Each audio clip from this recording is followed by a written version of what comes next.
এখন স্যার আপনি ভেবে ভেবে বলেন গীতাঞ্জলি কি রবীন্দ্রনাথ ঠাকুর লিখতে পারে?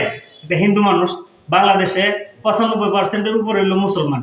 সে কি আসলে মুসলমান আর হিন্দুর মধ্যে একটা দাঙ্গা ফেসাদ লাগাবার চেষ্টা করতেছে না?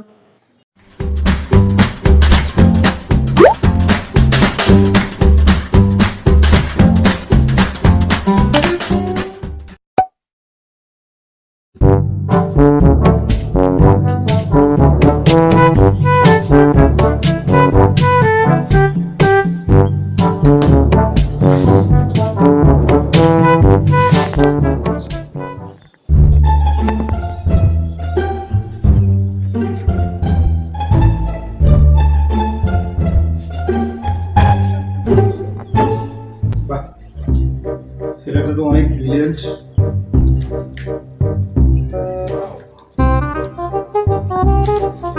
বুঝতে পেরেছি কখন যে আসে। আমার আবার একটু স্যারের কাছে যেতে হবে, স্যার ফোন দিয়েছিল। Elbow sir. হ্যাঁ, আমি তো আপনার জন্য অপেক্ষা করছি। আসেন আসেন, হ্যাঁ বসেন।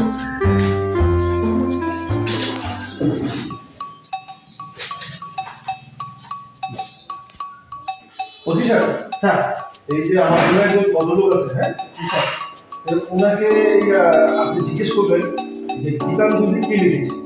এটা কোনো ব্যাপার হলো স্যার? কত আমাকে ইমিডিয়েটলি আপনি ফোন করে জানাবেন, ঠিক আছে? কত মানুষের কত স্বীকারোক্তি নিয়েছি স্যার, এটা কোনো ব্যাপার হলো? ঠিক আছে, ওকে, ঠিক আছে, থ্যাংক ইউ।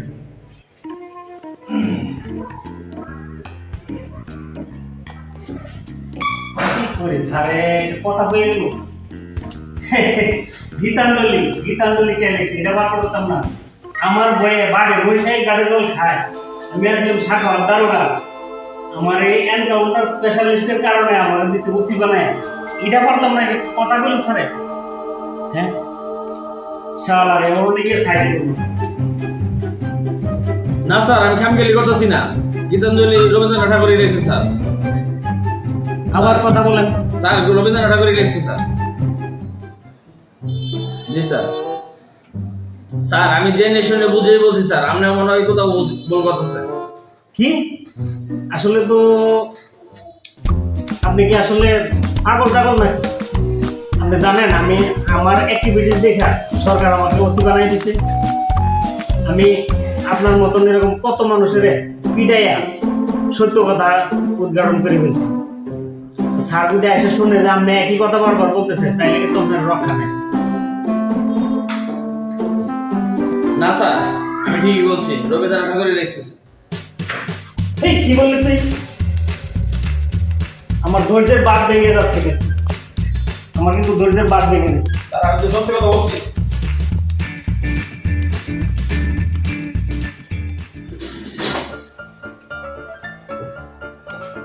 স্যার কি বললি তুই?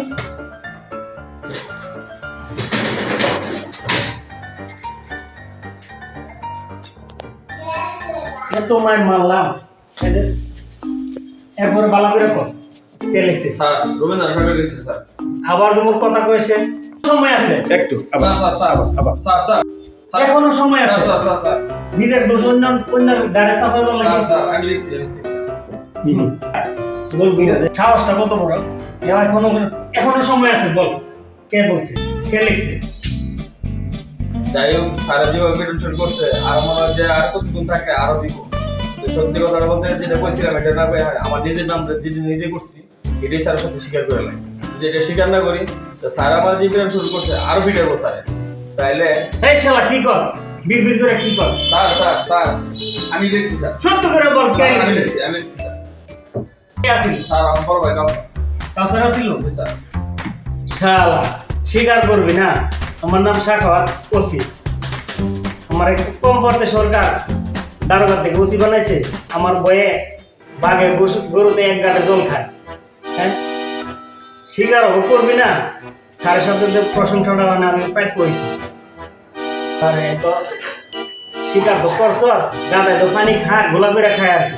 স্বীকার করছ তো ঠিক আছে, তোর আবার বড় ভাইয়ের সহযোগী নিছ। হ্যাঁ গীতাঞ্জলি লিখছেন বলে তুই আর তোর বড় ভাই। তোর তো দিছি 3 ডিগ্রি, তোর বাইরে দেওয়ার দরকার 360 ডিগ্রি।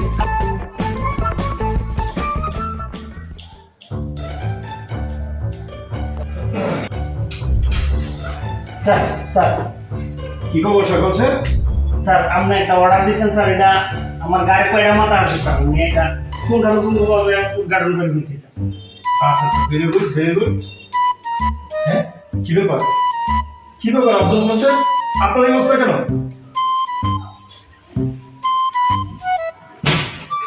কি খবর সাগর স্যার? জি স্যার। আপনাকে একটা কার্ড দিয়েছিলাম, গীতাঞ্জলি কে লিখেছে এটা আমাকে জানানোর জন্য, আপনি কিন্তু জানান নাই। কি ব্যাপার আপনার এই অবস্থা কেন? দেখছেন? কি ব্যাপার চেয়ার ওখানে গেল? আরে আপনি বসুন, চেয়ারটা নিয়ে আসেন। হ্যাঁ হ্যাঁ বসুন। আচ্ছা সাগর স্যার, আপনাকে বলেছিলাম ওনাকে একটা প্রশ্ন জানার জন্য যে গীতাঞ্জলি কে লিখেছে, আপনি কিন্তু এটা আমাকে জানান নাই। স্যার আপনি কি করে ভাবলেন যে আপনি একটা অর্ডার দিবেন আর এটা আমি পালন করব না? একদম পুঙ্খানুপুঙ্খভাবে পালন করছি স্যার। Very good. আর হ্যাঁ হ্যাঁ, কি বলেছে? কথাটা নিতে যে একটা কষ্ট স্যার হয়েছে আমার, লাস্টে আমি ভাবছিলাম 2-4টা চল তারপর দিলে হয়ে যাবে। কেন? সে এত শিয়ানা, বলেন কি? সে 3rd ডিগ্রি দিতে হয়েছে তাকে। কেন কেন কেন? স্যার সে বলেই না, সে বলতেছে যে রবীন্দ্রনাথ ঠাকুর নাকি লিখছে, এক হিন্দু বেটার নাম বলে। আপনি তো জানেন স্যার, এটা আমার দৈরা করলে। হ্যাঁ, তারপর উনি কি বলেছে? স্যার আপনি তো জানেন স্যার, বাংলাদেশে 95%-এর উপরে হইল মুসলমান। তারপর কি বলেছে? তাকে আমি যতবার জিজ্ঞাসা করি, সিরিয়াসলি জিজ্ঞাসা করছি, সে বলে রবীন্দ্রনাথ ঠাকুর লিখছে গীতাঞ্জলি। এখন স্যার আপনি ভেবে ভেবে বলেন, গীতাঞ্জলি কি রবীন্দ্রনাথ ঠাকুর লিখতে পারে? এটা হিন্দু মানুষ, বাংলাদেশে 95%-এর উপরে হইল মুসলমান। সে কি আসলে মুসলমান আর হিন্দুর মধ্যে একটা দাঙ্গা ফেসাদ লাগাবার চেষ্টা করতেছে না? স্যার আমি তাকে অনেক ভয় ভীতি দেখাইছি, তারপরে সে একই কথা বলে বারবার। কত বড় সাহস চিন্তা করেছে। তারপরে তো স্বীকার তো করছ, গাদায় তো পানি খাস আর গোলা করে খায়।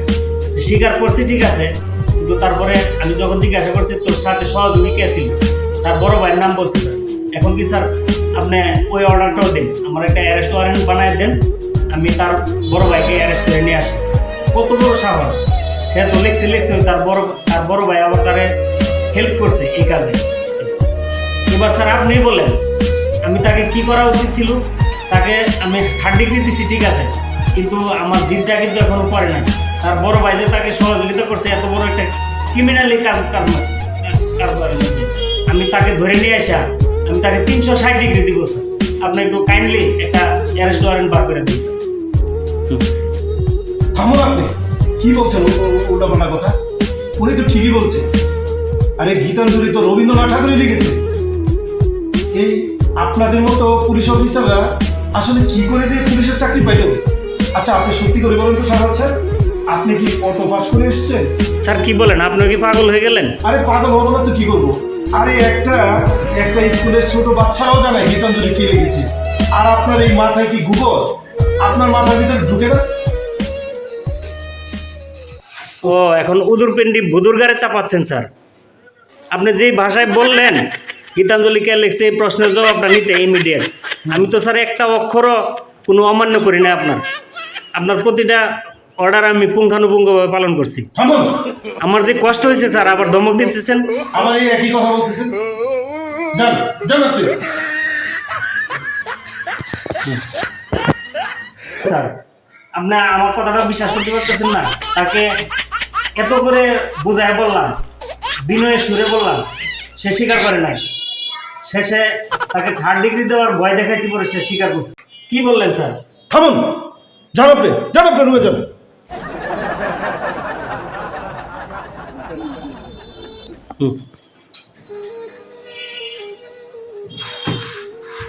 সরি, আসলে অত্যন্ত দুঃখিত আপনার উপরে যেটা করা হয়েছে, উনি না বুঝে করেছে। আসলে ওনাদের মতো অফিসাররা যে কিভাবে চাকরি পায় আমি আসলে বুঝি। তো আপনার উপরে যেটা হয়েছে এটার জন্য আমি দুঃখ প্রকাশ করছি। না স্যার, আপনি মনে কিছু নেবেন না। বুঝছেন, সে আসলে এনকাউন্টারের জন্য খুবই পারদর্শী। সেই দিক বিবেচনা করে তাকে প্রমোশন দিয়ে এই জায়গায় এনেছে, কিন্তু তার মাথার ভিতরে যে গোবর সেটা বুঝতে পারি। Anyway sorry. না না স্যার, ওকে স্যার, ঠিক আছে স্যার। আচ্ছা আব্দুল রহমান সাহেব, আপনি এবার আসুন, আপনার অ্যাপয়েন্টমেন্ট লেটার আপনার বাসায় পৌঁছে যাবে। ঠিক আছে স্যার। স্যার